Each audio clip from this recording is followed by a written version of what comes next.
You ever just watch a series and think, oh damn, this is pretty good? Rarely in a first episode, I get the feeling that a series has some serious potential, but for some reason, I got that with this one.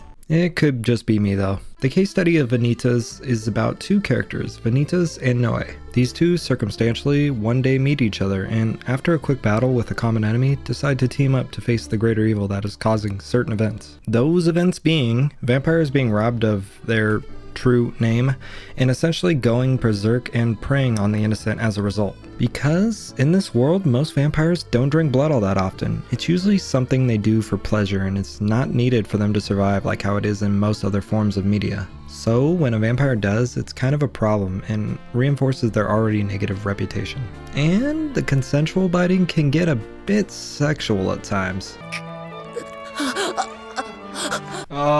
Get a room, you two. Now, Vanitas is a human with a magical book that can essentially cure the vampires of the madness that plagues them when their true name is taken from them. It can also mess with the world formula, whatever the hell that means. Yeah, it gets on some Kingdom Hearts type story shit, just a bit. Anyway, Organization 13 is led by Zemnis, who is Xehanort's nobody, while Ansem was Xehanort's heart. So the real Ansem is actually Ansem the Wise, the man was Xehanort's mentor. He's the guy we after he Gorsh! Then there's Noe, a vampire from a family who have the unique ability to see the memories of those whose blood they drink. He also has a cute cat, so that's also a plus. I also really enjoyed the relationship between both protagonists. It really felt like even though these two didn't always get along, that they had a mutual respect for each other and that made them become closer to one another. I don't know, I just enjoy a good friendship dynamic where people from different backgrounds come together to understand each other through some sort of shared pain from their past. So on the surface, the series can seem pretty cut and dry. Two guys teaming up to catch a bad guy wreaking havoc on the world.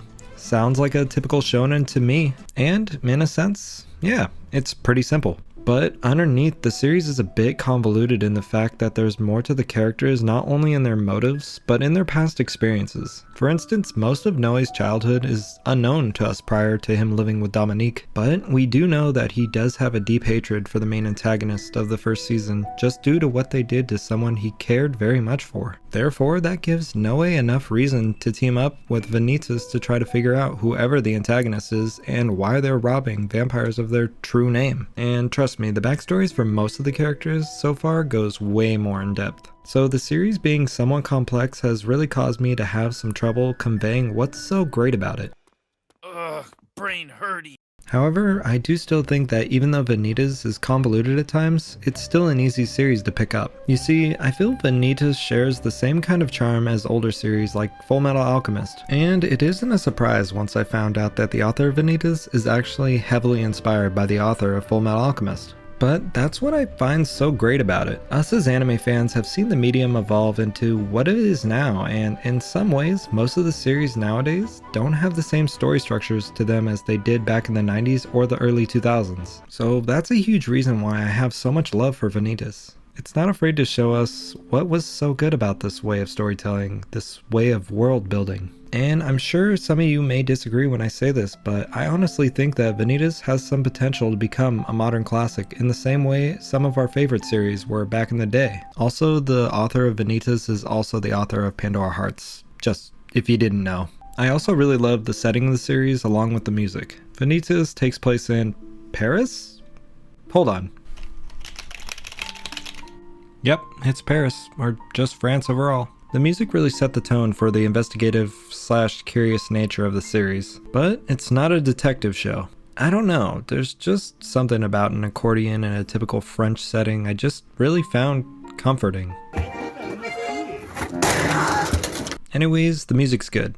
Going back to what I previously mentioned, the series really makes you want to know more about the characters and why all the questionable stuff is going on. Sure, it's not always as engaging as something like Attack on Titan, but it kept my interest enough to actually keep me invested. And what eventually unravels from the story is truly something unique.